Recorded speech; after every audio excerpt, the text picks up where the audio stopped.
Let's see. Hello, welcome back sa Kabrad Channel. So ito na po, magtitispire na po tayo ng ating unit, ng ating homemade CO2 PCP airgun. Ayun, ititest na natin siya ngayon. So inihanda ko na po ang ating foot pump para din po sa ating unit. Pero bago natin gamitin itong unit na ito, is bombahan muna natin. Ayan.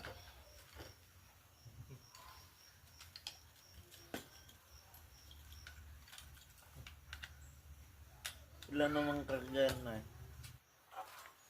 Subukan natin kargahan ng ng up to 1,000 PSI. Tingnan mo kung nakukuha.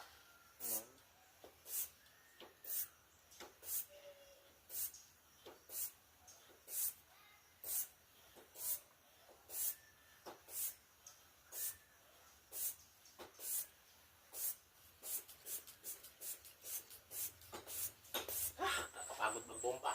Ayan. Up to 1,000 PSI. Ang ating kinarga sa ating unit. Ayan. Ayan, titispire po natin.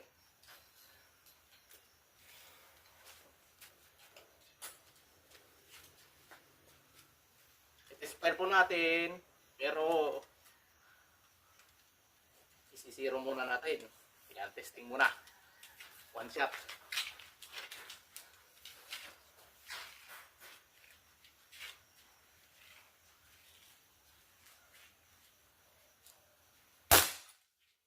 Kalakas. So, ayan, gumawa po ako ng pagpatungan po niya. Ito. Dahil wala po tayong gato, is nag-improvise na lang ako ng pang-fit po natin sa ating air rifle. Ayun. Isisiro muna natin siya. Ayan. Wala nang alog. Bago po natin i-shooting test ay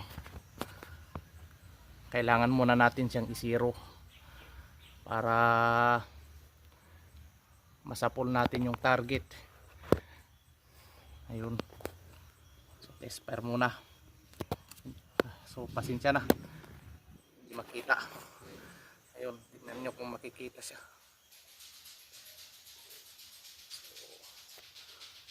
Kailangan muna nating itapat kasi pasensya na, kailangan muna nating isiro. Pero nag-test-fire po tayo, hindi natin nilagyan ng bala. Malakas naman siya. Kahit naka 1,000 PSI lang yung kinarga ko sa kanyang air tank. Ayun. Papakita ko sa inyo, kung wala man kayong gato, pwedeng ganito na lang ang gawin ninyo. Ayun. Yan. Okay, test fire po tayo. Ayan. Subukan natin ng so ito ang bating bala. Astro. Gamit po tayo ng Astro Elite. Test ko muna. Siguradong hindi makakasapol ito kasi hindi pa na ito nag-zero ng maayos. Subukan kong barilin itong pula. Yung cross po niya, i-adjust natin kung ano yung tinamaan ng bala, doon natin itatapat yung kanyang cross. So ipapakita ko sa inyo. So ito, masyado siyang mataas. Ayan. So hindi ko nagagalawin ang ating airgun. Ang gagawin ko na lang, i-adjust ko na lang kung saan yung tinamaan ng bala. Doon tayo magsisiro. Itong strobo. So ito lang ang adjust natin. Pataas.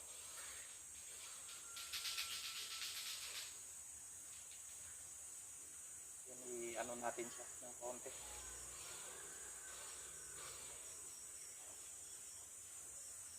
Konting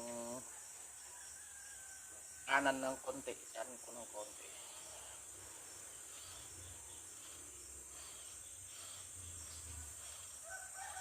So ganyan lang mag-adjust niya, no? Ayun.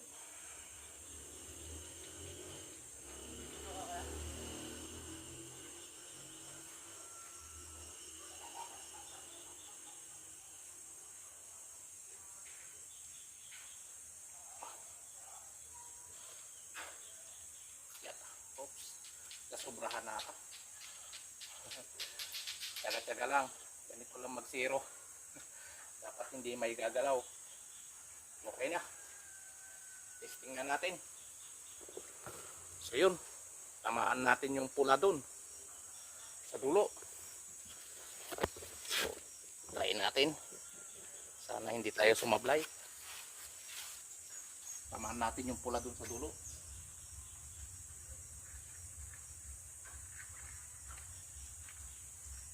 O, tignan mo. Ang hirap mag-zero. Tignan natin kung masasapul natin yung pulang tape. Kung okay ba yung ginawa kong pag-zero nito.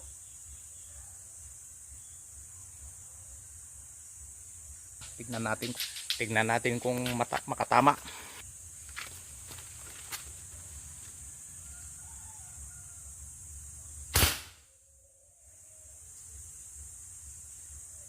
Ayun. Adjust muna. Hindi natin natamaan yung pula. Kailangan nating i-adjust pakaliwa ng konti. Isa pa.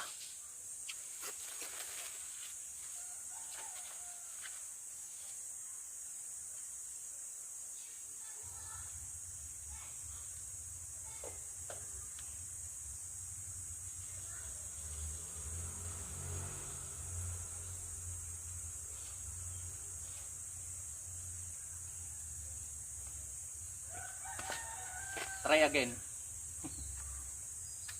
Sana matamaan ninyo yung pula.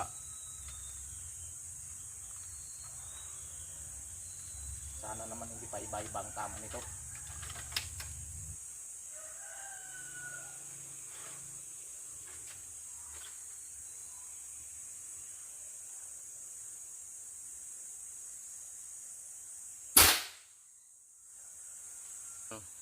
Okay na yung sipat ng ating scope.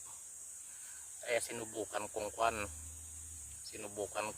tamaan yung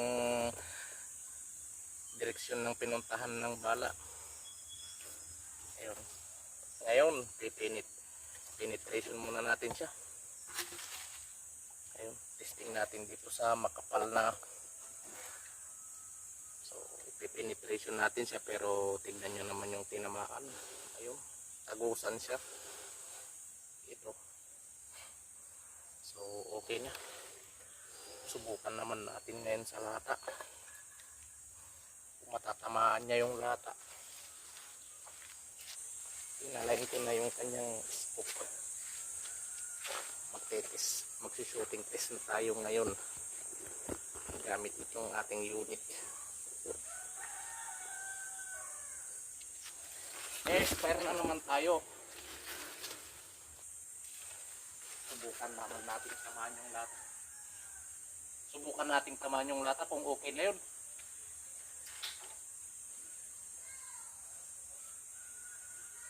Yan. Sana effective itong ginawa nating itong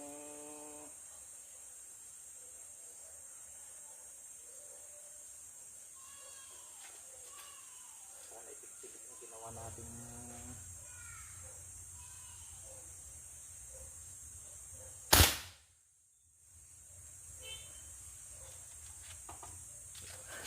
natamaan yata. Ayan, look at that. Ayun, ito yung kanyang tinamaan. Oh. Ayan. Ay, so okay na. So, ayan. Lumagos siya.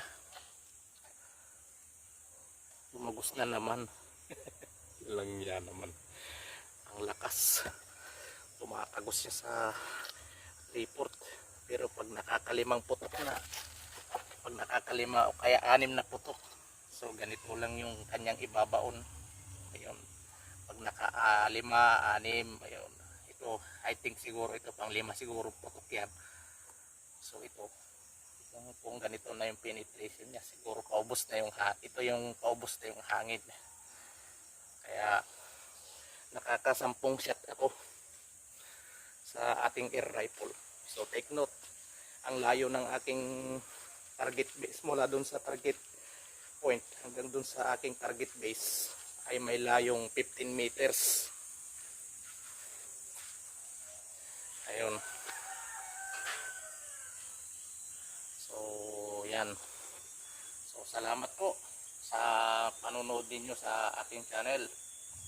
Please like and subscribe. So yun lamang po. Next video, magkakaroon tayo ng penetration in comparison para sa ating unit. Ayan. Thank you for watching.